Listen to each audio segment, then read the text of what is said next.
Hey, Greg. First of all, you get your thoughts on the win, and then we'll follow with questions there.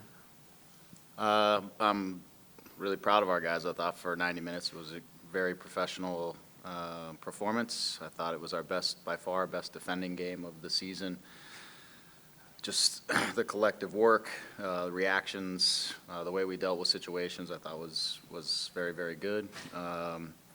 Yeah, I mean, we created a lot of chances. There were more goals in that game than we took at the end, but yeah, I thought it was a great performance. So I feel like we're again starting to find some rhythm, and yeah, we'll continue to try to build off of it. But there was a lot of good things to take away from this game, and some guys had some exceptional games as well.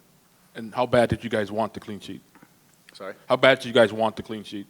Oh, yeah. I mean, the guys wanted it. It was unfortunate because, I think it was Julian who was injured and he was off the field, and I think the guy's assumption was if they held their line that he would be offsides, and the rule is if you're off the field, you're considered on the goal line, so you pretty much keep everybody onside. So it was a little bit unfortunate because I could tell everybody was working hard for it. It's something that we've been talking a lot about, and I thought we deserved it in the end, and it was a little unfortunate that we didn't close it out with a shutout.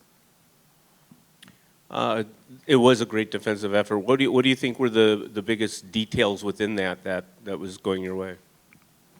Yeah, I think a couple of things. The last couple of days, we walked through, talked through, videoed through everything, just getting more clarity in terms of our defensive side, and I thought we kept things really clear. Everyone was engaged. We never really gave up spaces in between us. I thought our spacing was good. Everybody was moving at the right speeds, generally speaking, and yeah, when everybody's working together, and like I said, it was clear. We didn't get mixed up. Even when they made rotations, by and large, we managed those rotations pretty well, so I felt like we're not the most communicative team, but I felt like tonight maybe we were talking more, but we certainly organized ourselves and dealt with situations better. I think each guy individually in their one-on-one duels was better tonight as well.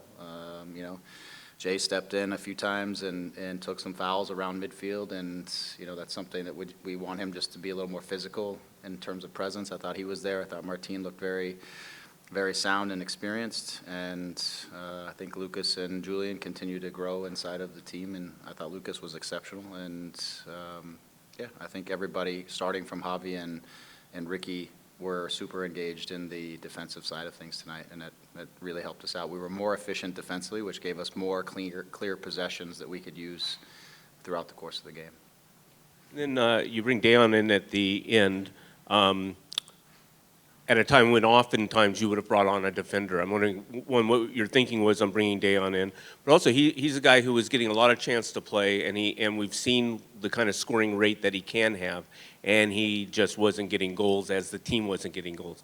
And the way that he got that goal tonight, after losing the ball, what he showed to go back and kind of take it over. You could just talk a little bit about what that did and what that might mean for him in terms of confidence going forward.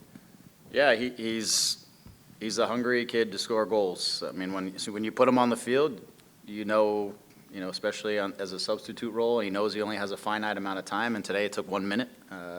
And he knows he has a finite amount of time to just put everything out there to try to get his chances and to score a goal. And I think that's a little bit of that moment. He's also a competitor in the way that he knew at 1-0, part of his job was to defend and to help us to get pressure to the ball. And he lost the ball that was played, as you mentioned, played into him with his back, and it was kind of tight, but he lost it, and he just stayed with it and just kept relentlessly going after it and dug it out, and then took the finish with style. And yeah, like I said, it starts really from he's a competitor, he's a winner, and when he stepped on the field, he knew his job was to help us defend this thing out, and he turned that into a goal. So it's exceptional. But again, he showed it last year, and this year, his capacity to come on the field as a sub and impact the game is probably second to none. I know he doesn't want to be that guy always and forever, but he has certainly carved out a niche for himself that is pretty special. When you have a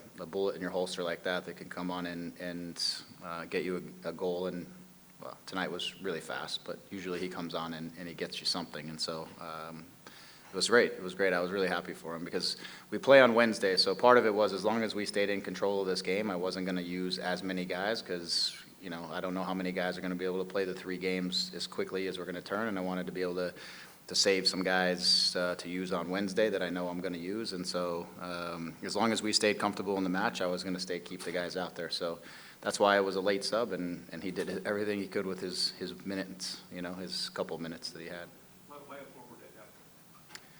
Yeah, because part of it is at that point in the game is about getting pressure on the ball away from your goal. And Javi had put in a heck of a shift. I thought he was working till the end, but just getting some fresh legs up there with Ricky, just again to track things, chase things, try to get pressure at the point of the service means you don't necessarily have to defend so deep. So that helped us out. Greg, congratulations on the win. We know a lot of this game is mental, and now you have 2 wins in 5 games. You dominated this game. What does that do for the mentality and just the players feeling good about themselves and the direction? Yeah, I think these are positive things. I think the group we've undone ourselves in many of these games, and so it's been about closing gaps for us, finding the things that, we're going to be most comfortable in with this group. Like I said many times, we've looked at 2 forwards in different shapes and different things to see if we could get those 2 on the field together.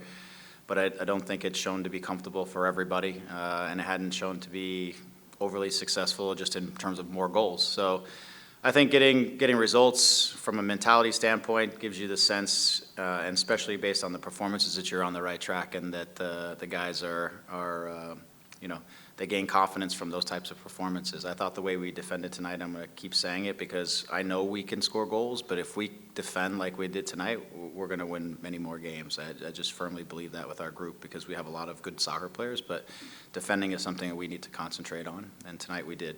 So I think there's a lot for us to build off of, and I think the Open Cup game was important for us to play that game the way we came out and played it with our guys that played tonight. We needed that game to find a rhythm and some things that I think really helped us tonight to get a result. Hey, Greg. Happy Mother's Day to all the great women in your life, and happy Thank Mother's you, Day and same to to everyone all else. of the great women here at LA Galaxy. Thank you. A question for you as a coach. It's been a tough season so far. It was almost a flawless game tonight. Did you find some enjoyment as a coach on the sidelines, watching as well as having to manage the process and the in-game management of everything as well? I did. I really enjoyed it tonight. I felt like I was quite comfortable and calm because I felt like the guys were quite comfortable inside of the game. And for me, it was a game of a few details that we could clean up here or there along the way. It wasn't like sometimes you're in games, you're like, there's a lot of things inside of this game that need to be sorted out that just aren't going well, and we need to clean up. And tonight it wasn't about many things. It was about a few details here or there.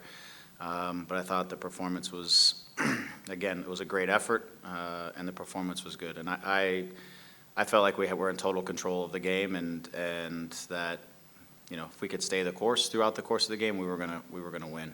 I wasn't even that concerned that we missed a few chances early because I felt like we were in control of things, and they weren't hurting us defensively. That's when I usually get a little uncomfortable, is when we look vulnerable on the defensive side, and tonight we look sound.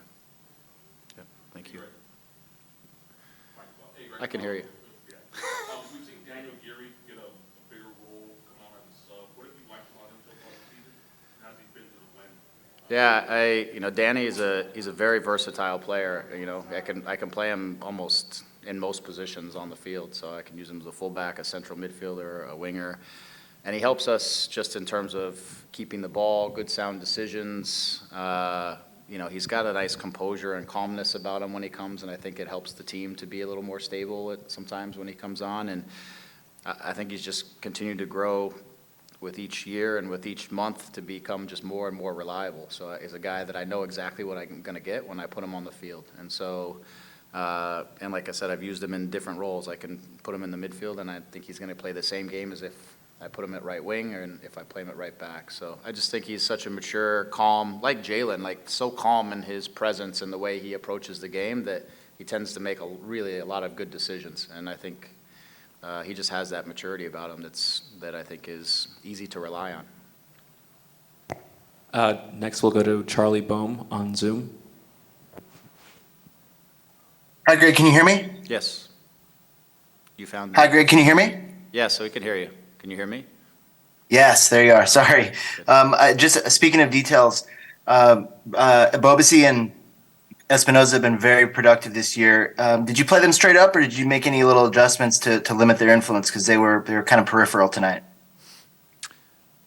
Nothing. I mean, nothing that was really focused on them specifically, except for the fact that we know that they're very good players, and so the guys that were like Julian, who was defending him, he stayed at home a little bit more, obviously, and so he was in positions to deal with Espinoza, who I think is a fantastic player. And I just think because Julian wasn't as involved in the attacking and trying to do too much on that attacking side, he was just in positions to be able to defend and use his energy and his thinking to deal with a very good player. I think, in terms of Jeremy, I think the guys just did a good job of crowding him out, not letting him get too involved in the game. We took away crosses, so they didn't have a lot of balls that they were able to cross in front of the goal because of the defending. By and large, was good. They were having a hard time breaking us down, so that means it's hard for a forward to get involved when they can't get around us and they can't really get through us too easily. So I thought we did a nice job of everybody. The guys on the field did a nice job of dealing with very good players.